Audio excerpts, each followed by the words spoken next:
오늘 우리는 성전 파괴의 징조와 때라는 제목으로 다섯 번째 시간을 갖습니다. 오늘 우리는 마가복음 13장 28절에서 31절의 말씀을 통해서 성전 파괴의 때에 관해서 자세하게 알아보고자 합니다. 오늘 우리가 보게 될 단락은 3절에서 시작된 성전 멸망과 그 징조들에 관한 이 담화 이야기의 결론부가 될 것입니다.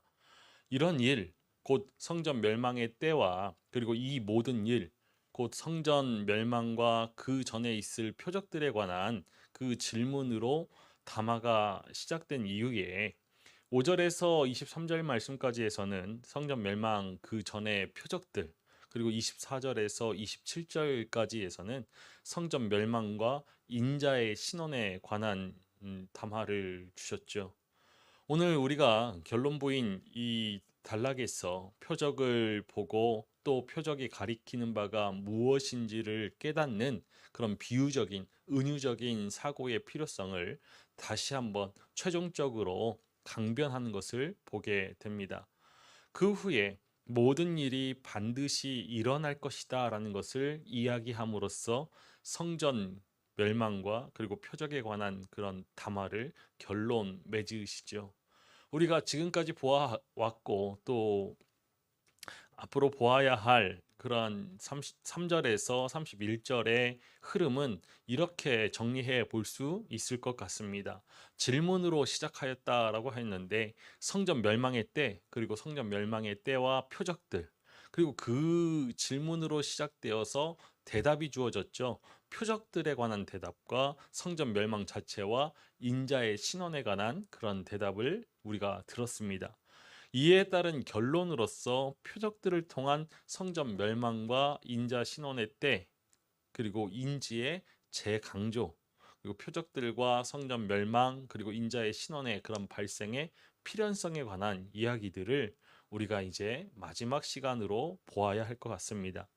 오늘 말씀은 28절의 비유와 29절에서 31절 담화의 질문을 주고받는, 질문과 대답을 주고받는 이야기들로 기록되어져 있죠.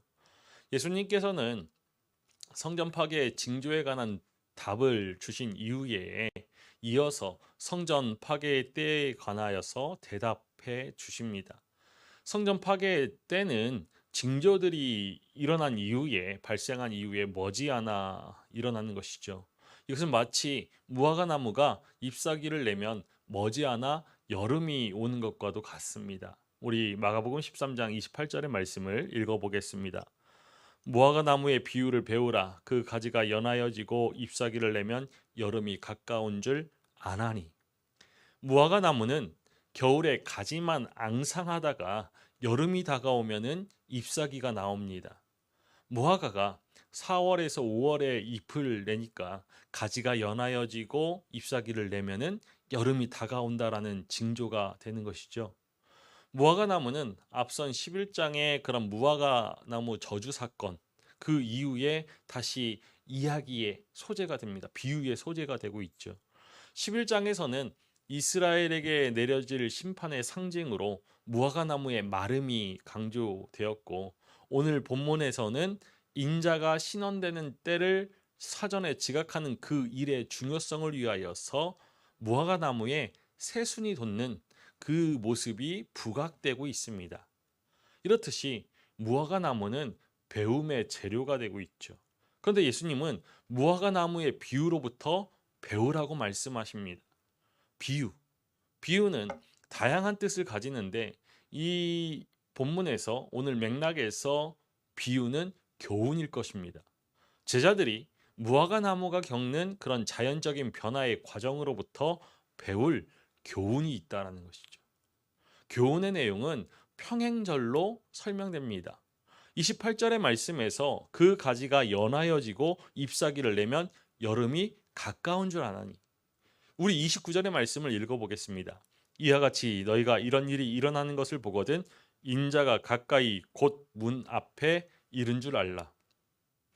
이 28절과 29절 말씀에서 동일한 언어가 그런 반복되고 있는데, 가까이라는 단어와 그는 뭐뭇이다라는 단어가 반복되고 있습니다. 가까이는 헬라어로 앵기스라고 하고, 또 그는 무엇이다라는 단어는 에스틴인데, 헬라어에서 예수님께서 자기를 계시하여 주셨던 나는 무엇이다, 나는 생명이다, 나는 문이다라고 할 때 에고 에이미, 여기서 에이미가 바로 에스틴입니다. 에이미의 현재 시제가 에스틴인데 영어 비동사와 같이 사용되는 그러한 단어입니다. 이 두 단어의 반복을 비롯하여서 여름, 헬라어로는 데로스, 문, 헬라어로는 뒤로, 데로스와 뒤로, 이런 유사한 소리의 반복은 이 28절과 29절의 두 문장이 맺고 있는 그런 비유적인 상관관계를 만드는 데 일조하고 있는 것이죠. 앞서 11장에서 환기되었던 이스라엘을 가리키던 무화과 나무의 상징적인 그 의미는 오늘 본문의 비유에서는 더 이상 작용하고 있지 않습니다. 대신 제자들이 배워야 할 것은 현상이 가진 그런 징조적인 성격으로서 이런 새순의 돋음, 잎이 나는 그 모습을 통해서 여름이 가까이 온 줄을, 이 일들의 발생을 통해서 그가 문 앞 가까이 온 줄을 알아야 하는 것이죠. 무화과 나무 비유를 통해서 교훈을 얻으려면은 두 가지 해결해야 할 문제가 있습니다. 이 일들, 오늘 말씀에 이런 일, 이것이 무엇을 가리키고 있는지, 지시하고 있는 것이 무엇인지, 그리고 문 가까이 온 실체가 무엇인지를 파악해야죠. 먼저 문 앞 가까이 온 주체가 누구인지, 무엇인지를 보아야겠습니다. 28절 말씀에 그는 무엇이다 라는 이 에스틴의 주어는 여름입니다. 여름으로 말씀하고 있는 반면에 29절에서의 에스틴의 주어는 명시되어 있지 않습니다. 이 29절의 에스틴의 주어를 앞선 28절의 여름으로도 볼 수 있고 인자로도 볼 수 있죠. 하지만 우리가 28절의 비유는 인자의 옴을 설명하기 위해서 사용하고 있는 비유이고, 또 명사구인 문 앞에가 뒤따른다는 그 사실과 우리가 지난주에 보았던 26절과 27절 오늘 말씀의 앞선 단락과 또 뒤이어 나올 34절에 35절의 단락이, 그 주어가 모두 사람입니다. 인자 그리고 주인, 인자와 주인이라는 것을 고려한다라면은 29절의 에스틴의 주어는 인자로 보는 것이 맥락상 옳은 것이죠. 29절의 말씀만 읽더라도 인자라는 것을 우리가 쉽게 해석할 수 있습니다.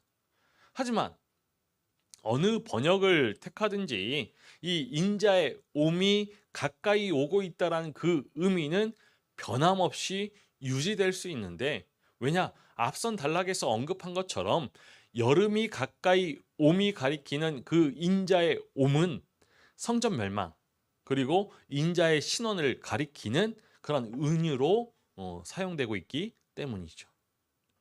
예수님은 무화과 나무의 가지가 부드러워지고 새순이 돋는 것을 보고서 여름이 온 줄로 알게 되듯이 이러한 일이 일어나는 것을 보면은 성전 멸망이 가까이 온 줄로 알도록 권면하십니다. 그렇다면 이런 일이 가리키는 바가 무엇일까?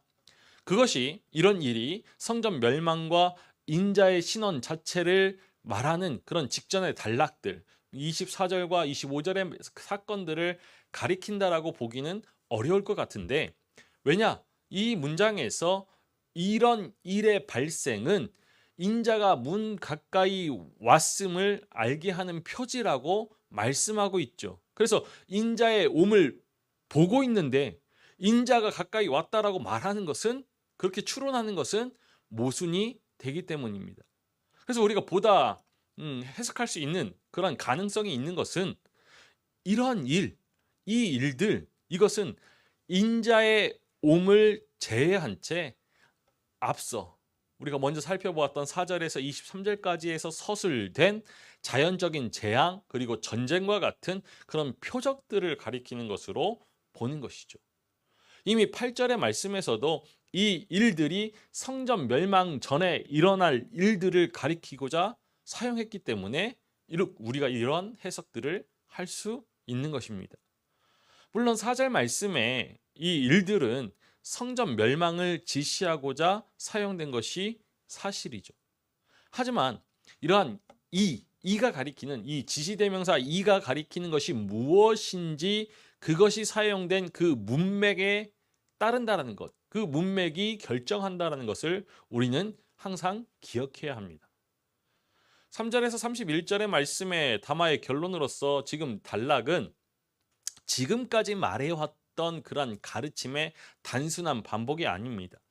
무화과 나무의 비유로부터 배우라라고 말씀하시듯이 이 강조는 은유적, 비유적 추론에 있는 것이죠. 여러 가지 현상들을 보기만 하다가 이 징조들을 통하여서 이 징조들이 가리키는 바, 곧 성전 멸망과 인자의 신원의 그때를 도래하는 것을 볼 수 있어야 한다는 것이죠. 이런 식의 이런 인지의 중요성은 28절 후반부와 29절에서 반복되고 있는 아나니, 알라, 그러니까 아십시오를 통해서도 확인할 수 있는 것입니다. 놀라운 것은 메시아의 시대가 도래하게 되면 성전이 정화되거나 새롭게 건축될 것이다 라고 이해하였던 그런 유대인들과는 다르게 예수님은 이스라엘 성전 멸망을 종말의 시작을 알리는 신호들 가운데 하나로 보시는 것입니다. 우리 마가복음 13장 30절의 말씀을 읽어보겠습니다.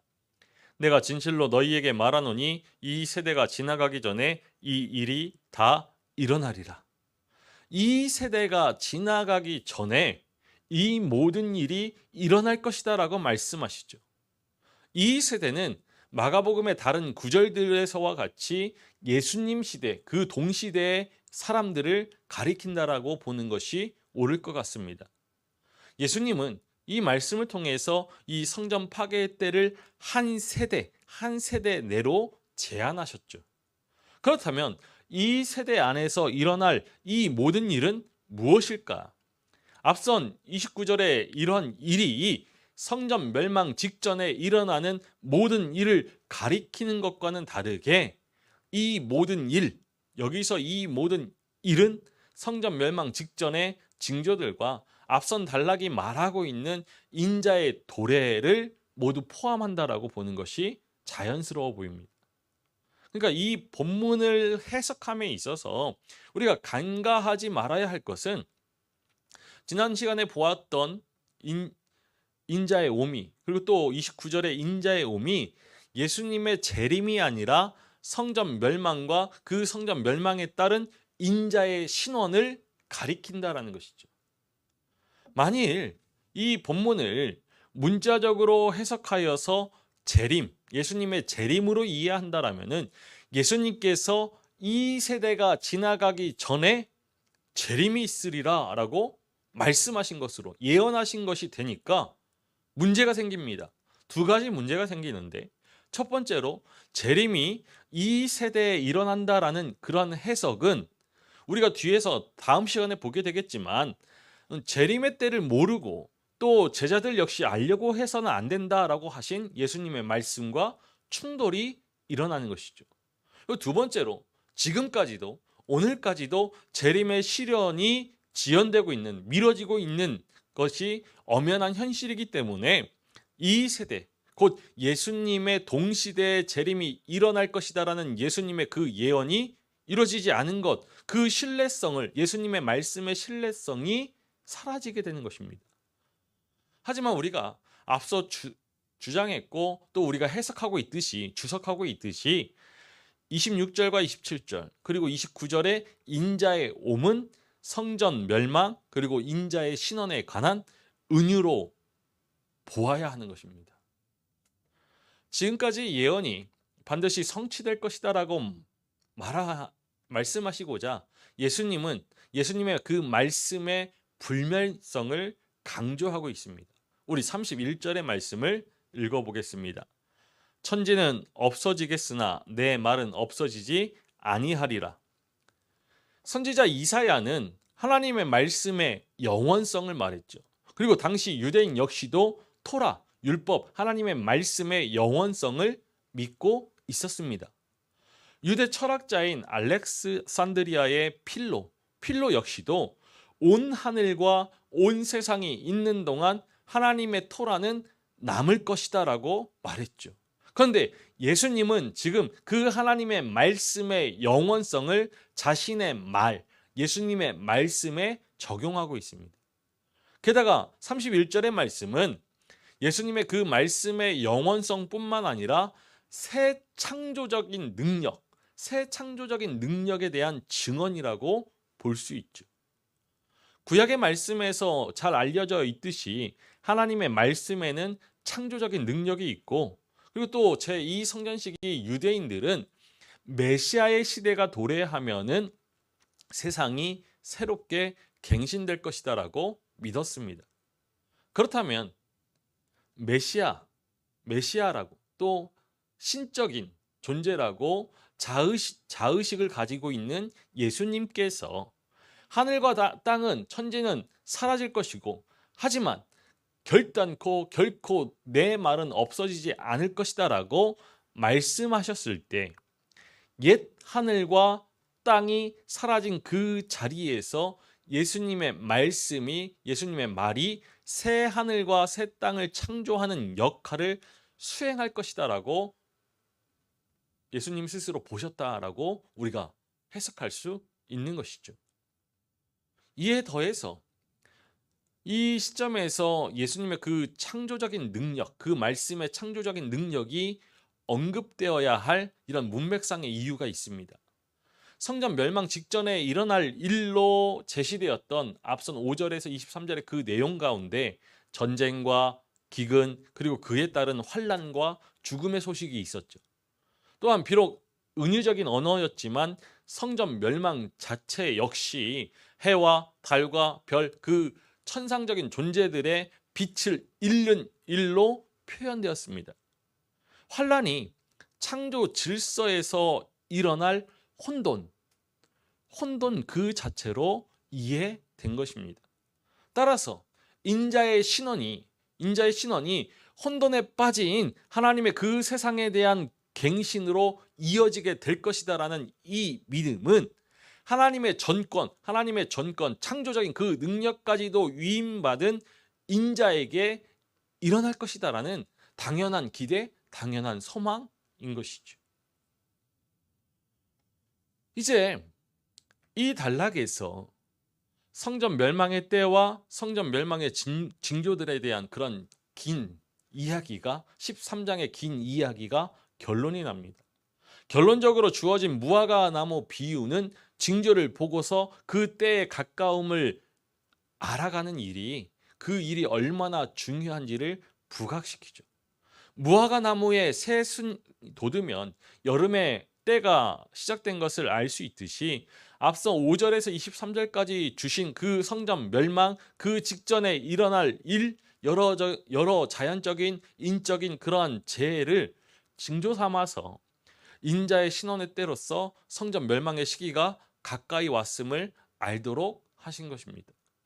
이 은유적인 언어로 주어진 성전 멸망 그 자체와 인자의 신원이 이 세대에 일어날 것이다라고 예언하심으로써 제자들이 새 출애굽의 메시아이신 예수 그리스도 인자에 대한 믿음, 그리고 예수 그리스도의 그 말씀을 지켜가도록 도전하시는 것이죠. 성전은 우리가 잘 알고 있듯이 예수님께서 예언하신 대로 한 세대 내에 파괴되었습니다. 이미 성전이 파괴되어서 예언이 성취된 시대를 사는 우리에게 오늘 이 말씀이 어떤 의미를 가지는지를 깨달아야 합니다. 우선 예수님께서 하신 예언이 정확하게 성취되었으니까 예수님께서 참 선지자로서 새 출애굽의 메시아이심에 관한 증거가 되는 것이죠. 만일 예수님의 그 말씀이 예언이 틀려가지고 성전이 파괴되지 않았다라면은 예수님께서 거짓 선지자가 되시니까 우리는 예수 그리스도를 메시아로 영접할 수 없습니다. 그러나 예수님의 예언대로 성전은 파괴되었고 우리는 예수 그리스도를 새 출애굽의 메시아로 믿을 수 있는 것이죠. 한편 성전의 파괴는 예수님을 십자가에 못 박은 성전 세력에 대한 하나님의 심판입니다. 성전을 하나님께 반역하는 역도의 소굴로 만들고 하나님께서 보내신 새 출애굽의 메시아 예수님을 죽인 그 성전 세력과 그들의 소굴이 이제 하나님의 심판을 받은 것이죠. 하나님께 거역하는 자들은 이렇게 반드시 하나님의 심판을 받게 될 것입니다. 그들이 하나님을 반역하면서 성전을 차지하면 하나님은 반드시 자신의 임재와 영광을 성전으로부터 거두시고 성전을 멸망시키실 것이죠. 우리 이 땅의 교회도 마찬가지입니다. 하나님을 반역하면서 교회를 장악하는 자들의 그러한 교회는 결국 심판을 받아서 사라지고 말 것입니다. 그 교회로부터 그러한 역도의 소굴, 강도의 소굴이 된 교회로부터 하나님의 임재와 영광은 떠날 것입니다. 교회는 결코 하나님께 반역하면서 인간 스스로가, 인간 자신이 차지할 수 있는 것이 아닙니다. 하나님의 교회를 빼앗아 사유하려는 그러한 시도는 결코 성공할 수 없는 법입니다. 하나님의 계명을 지키지 않고 다른 신을 섬기거나 공의를 저버리고 재물을 택하며 물질을 택하면 성전마저도 파괴될 것임을 구약의 말씀은 예언하였습니다. 예수님께서 예언하신 대로 성전이 마침내 파괴된 것을 보면서 우리는 하나님께서 구약의 말씀에서 경고하신 대로 행하심을 보아야지. 비록 교회라 할지라도 공의 대신 재물을 택한다라면 하나님께서 멸하실 것입니다. 그러기에 우리는 교회, 개혁된 교회로서 날마다 개혁해야 합니다. 우리의 신앙을 개혁해 나가야죠. 갱신해 나가야 합니다. 개혁을 거부하는 교회는 더 이상 정화할 수 없을 만큼 부패하여서 강도의 소굴이 된, 역도의 소굴이 된 교회이기 때문에 그 교회를 떠나야 합니다. 떠나지 않으면 함께 심판을 받을 것이기 때문입니다. 교회가 정결함을 유지하지 않고 하나님의 법도를 버린다라면 성장할 길이 없습니다. 잠시 잘 되는 듯 하지만 하나님의 심판을 면치 못할 것이죠. 그러기에 우리는 날마다 하나님의 나라, 새 출애굽의 메시아에 대한 관심을 새롭게 하고 하나님의 나라를 위해 살아가야 합니다. 근데 사실 우리의 믿음을 보면은 하나님 나라에 별 관심이 없어 보입니다. 고작해야 언젠가 예수님께서 다시 오신다라고 하더라라는 그 사실만 인지하고 있을 뿐이죠. 알고만 있을 뿐입니다. 이러한 우리의 알미, 우리가 아는 그러한 지식이 이 세상을 살아가는데 아무 영향도 미치지 못하는 것을 볼 수 있습니다. 이 땅에 하나님의 나라가 시작된 것을 모른 채 살아가고 예수님께서 이 땅에 다시 오시지 않을 것처럼 살아갑니다. 말로는 하나님이 계시다라고 하면서 하나님과 관계없이 사는 것처럼 말로는 종말이 있다라고 하면서 종말이 없는 것처럼 사는 그런 종교인들이 많습니다. 그래서 무화과 나무의 비유를 배워야 하는 것이죠. 하지만 사실 우리는 무화과 나무를 배워야 하는 사람들이 아닙니다. 이 세상이 영원하지 않다는 사실을 우리는 알고 있죠. 우리가 할 일은 이 세상에 온갖 금은 보화를 쌓는 일이 아니라 이 정말 예수님께서 다시 오실 그 파루시아를 기준으로 지금을 살아가는 일입니다. 이 사실을 놓친다라면은 평생 예수 그리스도를 믿는다 할지라도 이 신앙이, 우리의 신앙이 세상을 살아가는 수단밖에 되지 않을 것입니다. 그러한 자리에서 벗어나야죠. 우리는 비록 이 세상에 두 발을 딛고 살지라도 항상 하늘을 바라보며 사는 사람들이기 때문입니다. 성전의 종말을 고하고 인자가 하나님께 나아오시는 그때의 징조는 이 시대의 종말에 인자께서 구름을 타시고 다시 세상에 오시는 때의 징조와 유사합니다. 재림 이전에도 거짓 메시아들, 거짓 선지자들이 등장하고 곳곳에 전쟁이 있으며 지진과 기근이 발생할 것입니다. 우리 믿는 사람들은, 하나님의 사람들은 복음으로 인해 고난을 당하지만 복음은 온 세계에 전파될 것이죠. 그 후에 예수님께서 다시 오실 것입니다. 그러나 그 날과 그 때는 정확히 언제인지 아무도 알 수 없습니다. 예수님께서 성전 파괴의 날을 구체적으로 알려주지 않으셨던 것처럼 재림의 날도 구체적으로 알려주시지 않으셨기 때문입니다.